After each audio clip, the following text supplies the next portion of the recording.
할렐루야. 9월 7일 화요일 아침, 오늘도 주님께서 우리에게 새로운 날을 허락해 주십니다. 주님 앞에 나오신 모든 성도님들 주님의 이름으로 환영하고 축복합니다. 우리가 그리스도인으로 살아가게 될 때 이 세상과 구별된 모습들이 있어야 할 텐데, 우리가 매일 하나님 앞에 시간을 구별하여 말씀을 묵상하는 것이 세상과 구별되는 우리들의 모습 되기를 간절히 소원합니다. 우리 함께 조용한 기도로 주님 앞에 나아가시겠습니다.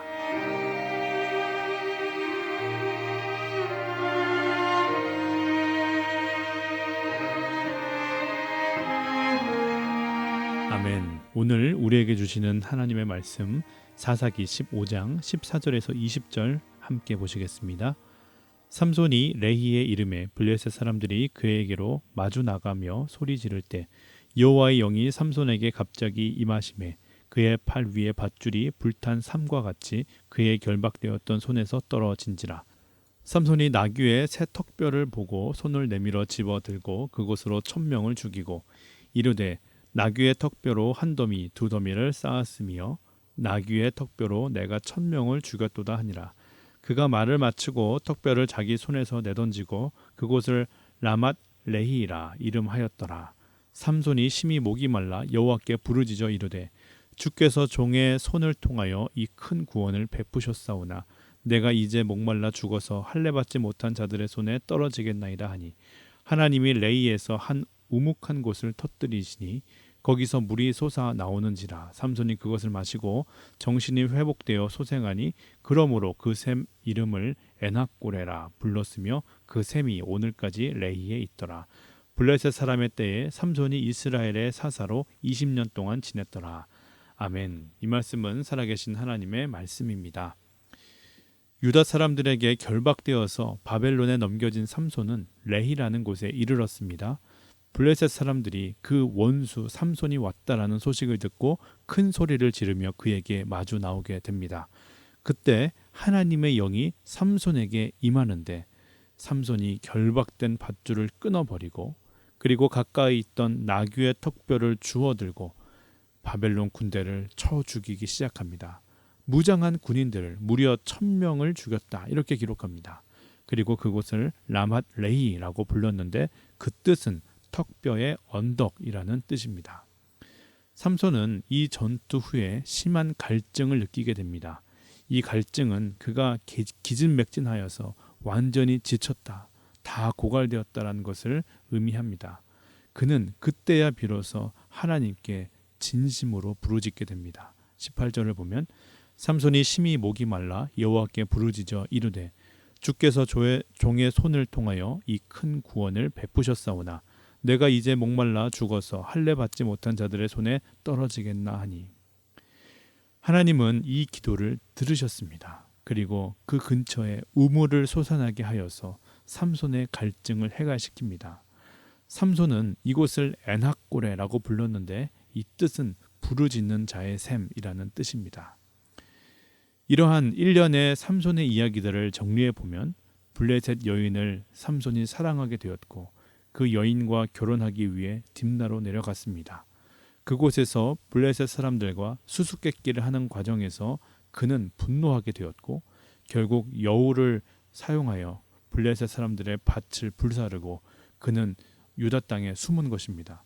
이에 블레셋은 군사를 동원하여 유다를 포위하였고 유다는 숨어있던 삼손을 결박해 블레셋에 넘기게 됩니다. 결국 삼손은 블레셋 땅에서 하나님의 영에 붙들려 나귀 턱뼈를 들고 블레셋 군대 1000명을 죽임으로써 20절을 보면 블레셋 사람의 때에 삼손이 이스라엘의 사사로 20년 동안 지냈더라. 더 이상 블레셋이 이스라엘의 손을 뻗지 못하고 20년의 평화가 찾아왔음을 보게 되는 것입니다.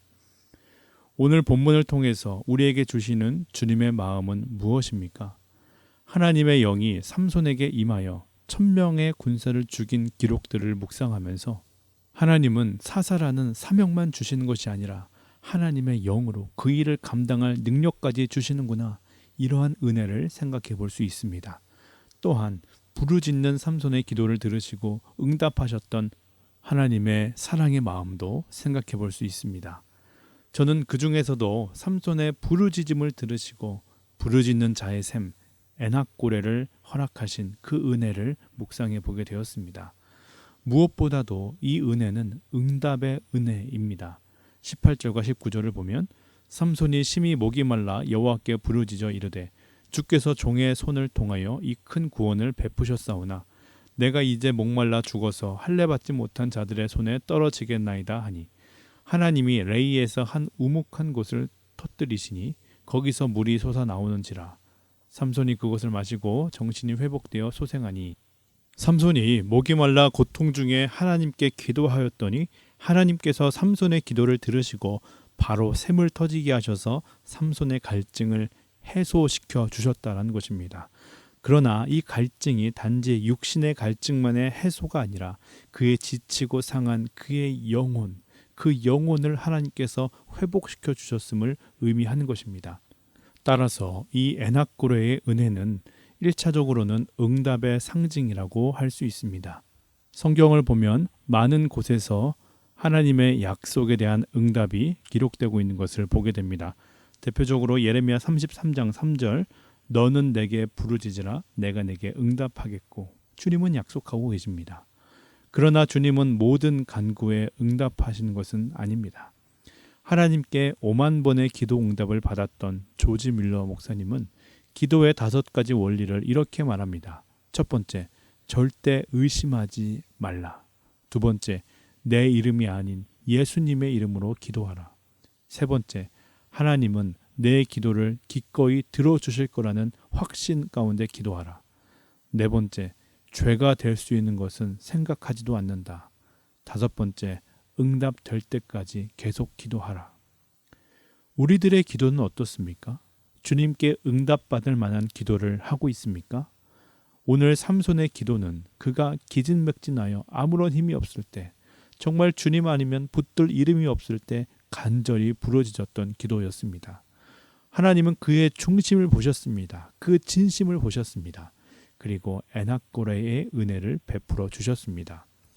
하나님께서는 오늘도 우리에게 이 은혜를 약속하시고 또한 베푸시기를 원하십니다. 간절히 부르짖는 자에게 응답하실 것이라고 주님 약속하십니다. 그 주님께 의심하지 말고 주님의 이름으로 확신 가운데 나아가시는 저와 여러분 되시기를 간절히 소원합니다. 또 한 가지, 우리는 에낙고레의 은혜를 묵상하면서 회복하시는 하나님을 묵상할 수 있습니다. 혼자서 1000명을 상대했습니다. 삼손은 모든 기력이 바닥나서 탈진 상태에 이르렀던 것입니다.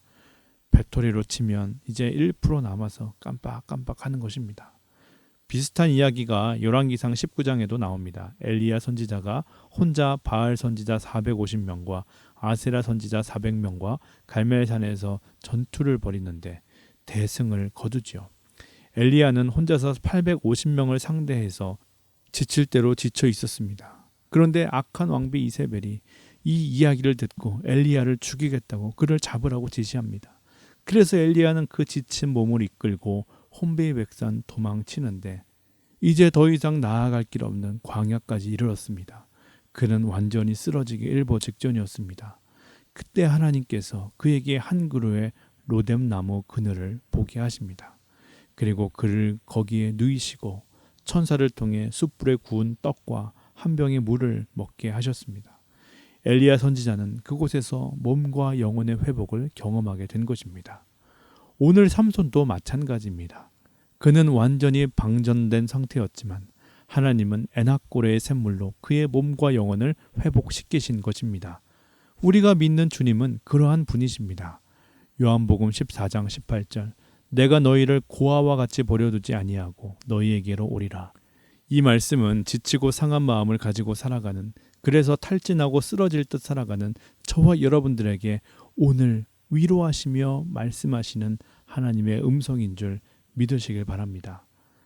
유명 가수이신 윤복희 권사님의 오빠 되시는, 나중에 목회자가 되신 윤한기 목사님의 간증을 들은 적이 있습니다. 동생 윤복희 씨가 남진 씨와 이혼하고 자신의 집에 한동안 살았다고 합니다. 그런데 동생이 너무 속상하고 마음이 복잡해서 밥도 제대로 먹지 않고 매일 시름시름 앓고 있는 것입니다. 이러다 동생이 죽겠구나 생각이 들어서 밥 좀 먹으라고 통사정을 해봐도 윽박을 질러보아도 허사였습니다. 그러던 중 아내가 그러면 함께 금식하면서 동생을 위해 기도해 보자고 제안해서 그렇게 함께 기도를 시작했다라는 것입니다. 그렇게 금식 기도를 3일을 하고 있는데 하나님께서 감동을 주셔서 한 노래를 작곡하게 하셨고, 그리고 금식 기도가 끝난 후에 이 상황들을 설명하면서 이 노래를 하나님이 너에게 들려주시는가 보다, 그 노래를 윤복희 씨에게 주었습니다. 윤복희 씨가 이 노래를 듣고 또 큰 감동을 받아서 다시 회복할 수 있게 되었다라고 합니다. 더 나아가서 그 노래로 서울국제가요제에 나가서 대상을 받게 되는데, 그 노래가 무엇인지 여러분 눈치채셨죠? 여러분이라는 곡입니다. 그 가사를 잘 아시죠? 내가 만약 괴로울 때면 내가 위로해 줄게. 내가 만약 서러울 때면 내가 눈물이 되리. 어두운 밤 험한 길 걸어갈 때 내가 너의 등불이 되리. 허전하고 쓸쓸할 때 내가 너의 벗되리라. 나는 너의 영원한 형제야. 나는 너의 친구야. 나는 너의 영원한 노래여. 나는 너의 기쁨이야. 이 노래가 윤복희 씨를 다시 살리고 위로하였던 애낙고레의 은혜였던 것입니다. 사랑하는 성도 여러분, 우리가 힘들어 주저앉아 있을 때, 탈진하여 울고 있을 때, 죽을 것 같은 고통 속에서 울부짖을 때 주님은 우리를 버려두지 않으십니다. 우리에게 찾아오셔서 주님께서 우리에게 손을 내미십니다. 그리고 애낙고레의 은혜, 이 회복의 은혜를 베풀어 주십니다. 마태복음 7장 11절, 하물며 하늘에 계신 너희 아버지께서 구하는 자에게 좋은 곳으로 주시지 않겠느냐. 살아계신 하나님의 말씀입니다. 간절히 바라고 기도를 드립니다. 우리가 주님 앞에 간절히 진심으로 우리의 영혼의 고백으로 주님께 부르짖을 때 주님은 그 기도를 들으십니다. 그리고 우리를 위로하시며 우리의 영혼을 소생시키는 줄 믿으시길 바랍니다. 그 은혜와 그 응답으로 나아가시는 저와 여러분 되시기를 간절히 소원합니다. 함께 주기도문 하시겠습니다. 하늘에 계신 우리 아버지여, 이름이 거룩히 여김을 받으시오며 나라에 임하옵시며 뜻이 하늘에서 이루어진 것 같이 땅에서도 이루어지이다. 오늘날 우리에게 일용할 양식을 주옵시고 우리가 우리에게 죄 지은 자를 사하여 준 것 같이 우리의 죄를 사하여 주옵시고 우리를 시험에 들게 하지 마옵시며 다만 악에서 구하옵소서. 대개 나라와 권세와 영광이 아버지께 영원히 있사옵나이다. 아멘. 우리 함께 이렇게 기도하며 하루를 시작하기를 원합니다. 주님, 오늘도 여러 고민과 아픔을 품고 살아갑니다. 우리가 마주하는 현실은 크고 두려워 그 앞에 압도되고 주저앉아 울 수밖에 없는 우리의 모습을 바라봅니다.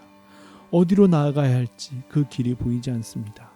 이러한 갈급함으로 주님 앞에 부르짖사오니 우리에게도 애낙고레의 은혜를 허락하여 주시옵소서. 응답하여 주시옵소서. 위로하여 주시옵소서. 한 가지 더 기도할 때 주님, 지치고 상한 마음으로 살아가는 모든 자들의 기도를 들어 주시옵소서.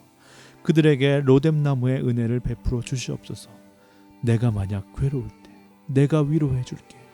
이 음성을 오늘 우리에게 말씀하시는 주님의 위로로 듣게 하여 주시옵소서. 그 주님 바라보며 우리에게 내미신 그 손 붙들고 살아갈 수 있도록 주여 인도하여 주시옵소서. 우리 함께 기도하며 나아가시겠습니다.